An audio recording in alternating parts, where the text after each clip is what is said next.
Það sem mér finnst svona þegar ég horfi tilbaka, þau verkefni sem að mér hefur þótt mest skemmtileg, það eru verkefni sem bera með sér að vera að gera eitthvað sem að sjaldan eða aldrei hefur verið gert áður. Það er það að hafa stofnað fyrirtæki hérna á höfuðborgarsvæðinu sem að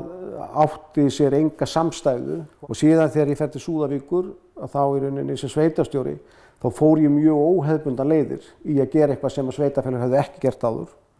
og það var slík verkefni hafa alltaf höfðað rosalega mikið til mín. Ef ég ætti að skilgreina hvað ég ger í dag, þá er það kannski það sem ég kemst næst. Ég hef ekki fundið neitt íslenskt orð yfir það, en það er eiginlega svona matchmaker á fyrirtækjamarkaði. Og til að skýra það aðeins nánar þá er ég í rauninni að tengja saman erlend fyrirtæki við íslensk fyrirtæki. Það er mikil áskorun sem felst í því. Þar erum við að eiga við mjög ólíkar skoðanir, ólíkan kúltúr. Samningatækni eru tveir ólíkir heimar. Ég hef verið rosalega opinn fyrir því að fara óhefðbundnar leiðir og verið dálítið svona leitandi að því. Og það var í rauninni bara strax á fyrsta fundunum með Brynjari að hann sló mann ekki utanundir beint, en hann hreyfði svo hressilega við manni á svo áhugaverðan hátt. Þetta byrjaði mjög notalega,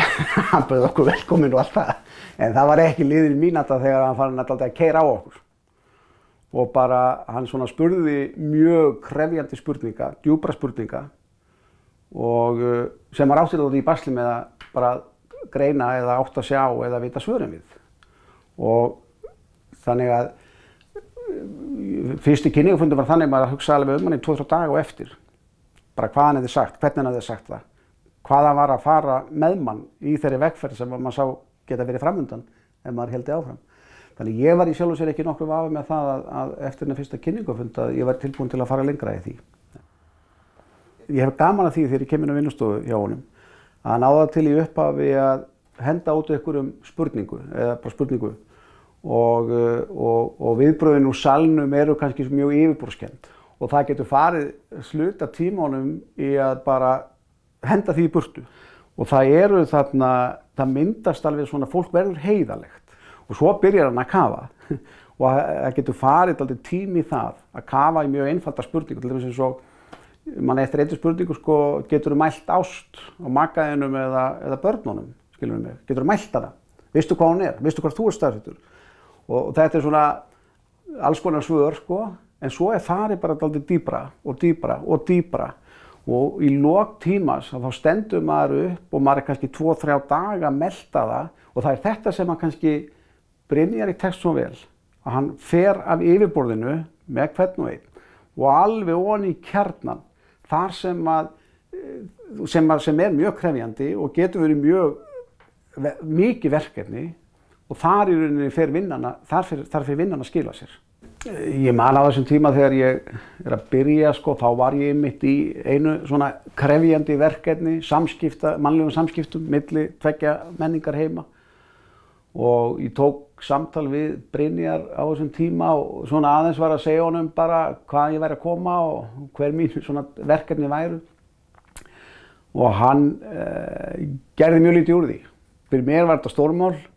en hann eiginlega bara fussumsveigaði, þetta er ekkert mál, þú ert bara ekki að nálgast þetta rétt, þú ert ekki að taka á þessu á réttan hátt. Og svo tókum við samtal það og ég fann alveg hann var ekkert að fara vonni málið sem ég var í, hann var að fara lengra, hann var að fara í rauninni af hverju ert þú að skilgreina á þennan hátt, af hverju ert þú að taka þessu á þennan hátt, af hverju ert þú að lesa þannig úr þessu. Þannig ég held að þetta sé mjög mikilvægt. Þetta er til þess að búa til hæfari stjórnendur, þjálfara,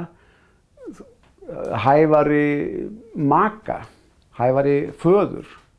Þá held ég að svona hugmyndafræði, þessi nálgun sem Brynjar er með, ég held að hún geti aldrei gert annað heldur en að bæta einstaklinginn og gera hann hæfari í öllum þeim verkefnum, hvort sem hann tekur sér fyrir hendur, hvort sem er í vinnu eða í einkalífi.